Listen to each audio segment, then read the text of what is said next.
If Steve Smith dominated the Ashes in England in a dramatic blockbuster fashion, then his like-for-like replacement, Marnus Labuschagne, is the next big thing, especially after the run-filled season he had in 2019. Marnus was the Australian summer's most revelatory story. An insatiable appetite for runs was married to solid defiance, amply on display when he came on as cricket's first ever concussion substitute for Smith in the Ashes last year. He is equal parts raw talent and pure hard work, and those very qualities have seen him rise up in the ICC rankings and land a Wisden honour among several others. Marnus Labuschagne is our guest in episode 4 of Tissot Presents Sportstar Extras T20 Time.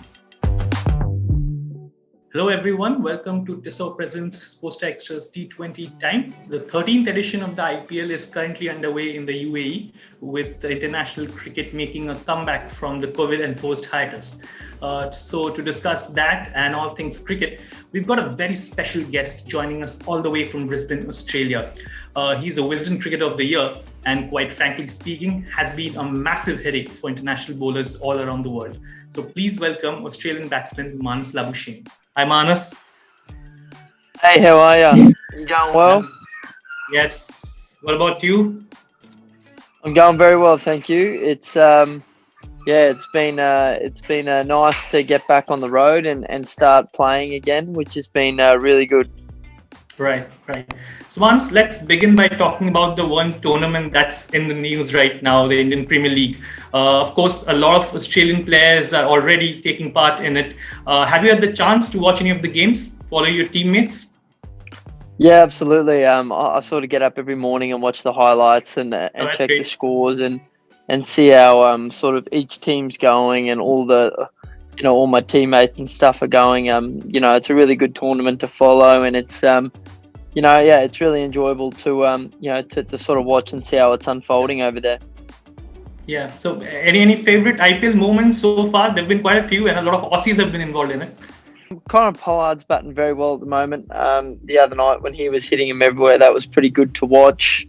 Obviously the boundaries are quite short over there at the moment, in especially in Sharjah in the UAE. So seeing it rain sixes and and seeing the bowlers. I loved watching Pat Cummins and Steve Smith battle the other night. That was good to watch. Two teammates going at it. Obviously Cummo got the better of Steve on that occasion, and but it's been really good to watch. How many times does that happen though? Does Pat get the better of Smith in the nets? Look, it's hard to tell in the nets, especially to me, because if I nick it, it never carries. And if you hit me in the pad, I'm usually outside the line, or at least that's what I tell you. It's pretty tough to get me out just regularly, to be honest, because I never like to say that I'm out. Yeah. And if I nick it, it's usually I've hit my pad or something, or hit the ground. Yeah. No, but it's always a good battle whenever you're facing Pat Cummins. Doesn't matter if it's in a game or the nets. So, that's a part that's been good fun. So, Marnus, speaking of batting, you've had quite a few breathtaking T20 knocks. Recently, you made a 51-ball 100 in an inter-squad game. And last season, playing for Brisbane Heat, there were a slew of good innings. So, I guess what I'm getting at is, will we see Marnus in IPL 2021? Look, I hope so. I don't think that's up to me. That's up to the teams, and if I pose to be a really good option for them to have. But if you ask me, would I like to be involved? Absolutely. I think I really want to play as much T20 cricket as I can, and obviously with the schedule at the moment, it doesn't look like there's going to be too much opportunity. Apart from potentially the IPL and some of the other tournaments, but. For me, it's just about making sure that I'm learning and progressing as a player, and that means playing more T20 games.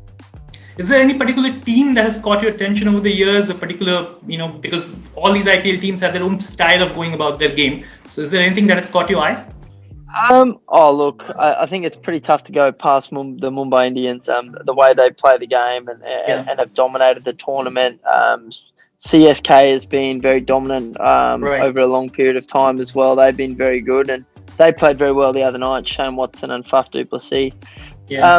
So those two teams, and I've also always fancied, I love watching RCB with the likes of AB, Coley, and in previous years they've had Gale and and those sort of players, and Aaron Finch there now. But those are sort of the three teams that I've really followed, and obviously with Rajasthan, Steve playing for Rajasthan, so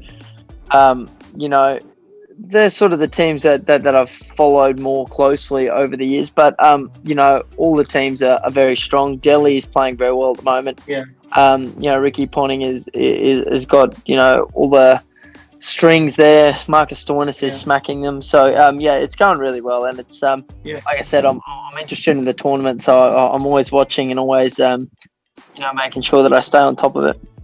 AB de Villiers, well, he's been one of the greats in the IPL and international cricket, of course. You had a chance to play with him during your time with Brisbane Heat. What's that like? What did you glean from his experience? Oh, look, it was a real honour and privilege to get to bat with AB at the MCG and the game against Melbourne Stars. I found that very enjoyable. Unfortunately, we didn't get to talk too much cricket because I was only there for two games, so everything happened quite quickly. But it was really enjoyable to talk to him and to spend time just learning the game from him. And also learning the confidence he has in his own game and ability to take the game on and win games. I think that was really good to watch. How significant is the concept of time, especially in a format like T20, where everything is happening so quickly, you can win or lose a game in the blink of an eye. How significant is time as a factor? Absolutely. I think, the best players seem to slow down time in a T20 game. And you think of Rohit Sharma, he doesn't really ever look like he's in a rush. And the way he plays the ball, same with Steve, and the likes of, and the likes of Kohli as well, Kohli and Davey, they always look like they, have so much time at the crease and they don't look rushed. They look like they've got really clear thoughts on how they're going about the game. So, I think at T20 we're always in a rush and sometimes you don't always realise how much time there is in the game and how much time 6 overs is. 36 is a lot of balls and a lot of potential runs, but you've got to be out there to score them. Right, so the next T20 World Cup, at the moment is scheduled to be held in India sometime around September, October. So does that also sort of play a role? Or do you think being a part of the IPL would probably help? Because there's one slated for March as well now. Yeah, absolutely. I don't think there's any doubt that playing a T20 tournament in India before you go to India and play a World Cup would do the world of good, I think, for all players around the country. So I think that's going to be a big tournament, especially next year when it leads into the World Cup post that tournament. So I think it's going to add a lot to the players and a lot of value for the players to go over there and play. So that's exciting as well. Australia just played a series against England. So when you go out to bat, what's the mindset? How do you relax before you go out to bat? Because you've gone out to bat in some real pressure situations. The one that comes to mind is the innings against England at Lord's in the last Ashes. So how do you keep yourself cool? How do you hold yourself together?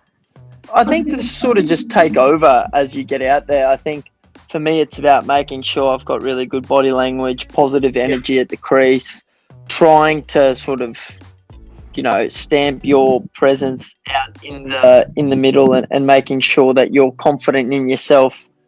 And then just, getting in the contest, getting in the battle. I think that's the main thing is making sure that you're ready to go. You're ready to take the game on. I think that's sort of a real key part in it as well. Just making sure you're in the contest and ready to battle. Plenty has been said and written about your obsession with training and the amount of energy and time that you put into it. So could you just walk us through the whole process before a big game? Let's say, how do you prepare for an Ashes Test match? Is it any different from a normal Test series? No, not particularly. But it's more about how you feel at the time as well. What you feel like you need. I remember in the Ashes, I actually came in. I hit a lot of balls that summer because I played a lot of county cricket. So I had a lot of game time under my belt. So at training, it was just about, working out the finer details. It wasn't as much hitting. Where this summer, I hit a lot more balls in the Australian summer because I didn't have the, massive amounts of game time. So I spent a bit more time in the nets, get a bit more rhythm and feel and an understanding of, how the particular bowlers are bowling and how what I would like to do to those bowlers. So it's a little bit more methodical and thoughtful. But it's definitely something that I really enjoy. Like I said, I wake up, a day before training, and I'm excited to go to training. It's enjoying to rock down to training and catch some slips catches and go to the go on the field and bat bowl. It's a lot of fun. So I don't feel like it's a job or a chore at all. Is it fun watching Archer and Smith in the same team and Smith leading Archer after that lovely little subplot that played out in the Ashes last year? Look, I think for most people, if Archer's in your team, it's a lot better than him not being in your team. That's for sure. That's true. I mean, I just remember from a spectator's point of view when I watched, the Smith Archer battle at Lords last year. That was one of the best battles I've ever seen on the cricket field. That spell he bowled and the way Smith played and ducked and weaved and still, I think people always forget, but I think Steve Smith ended up with 96 or 94 in that innings as well. So he was on a different planet that series, that's for sure. And I think any competition around the world that's got Archer and Smith in it, is definitely better, and it's good to watch them obviously in the same team and be able to dominate together. JL just recently had said that you are the glue that holds the team together off the field. So how do you exactly do that? I mean, because you've been part of the transformation last 2 years that Australian cricket has gone through. So what's your contribution been like, according to you? I think it's just more about the energy and I love people. I love hanging out with people, and I love bringing fun and enjoyment to the game and to training. I think that's a really big element for us to have a really good culture and enjoyment around the group. So wherever I can, I like to do that, and I think it's just, I've always been quite loud and loud and probably outspoken at times. So, it creates a really nice culture with the team and the players, throwing a lot of banter around. So I think that's what really, when you're spending a lot of time together, that's what's really keeps the team together. Right. So is there anyone you're particularly close to in the team, someone you confide in, your closest confidant in the Australian team? I think it's pretty well documented that I'm very close mates with Steve Smith. We hang out a lot in tour. We talk cricket. We at the moment, took my coffee machine over, so we made a lot of lattes and practiced doing latte art and stuff like that. So me and him hang out a fair bit, and then obviously the likes of Davey, and Pat Cummins as well. There's heaps of guys, but obviously Steve's probably the main one. The India-Australia series is coming up next. That's something that every Indian and Australian player is looking forward to. Any plans? When do you start training for that? You probably start around now, really.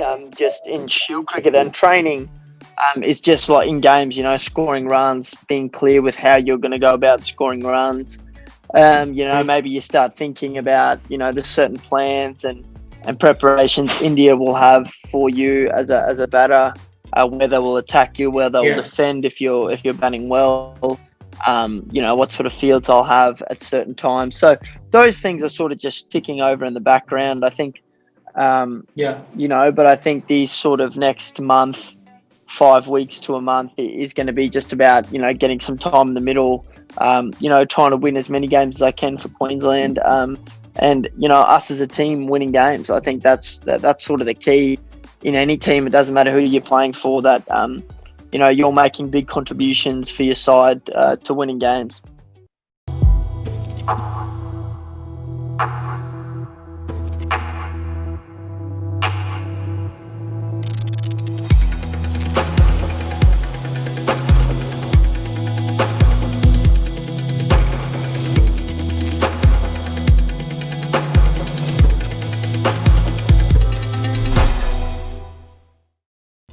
This is the fun part. So this is basically going to be a rapid fire where I'm going to randomly come up with 5 Australians who are taking part in the IPL, and you have to tell me the one advice that you have for each one of them.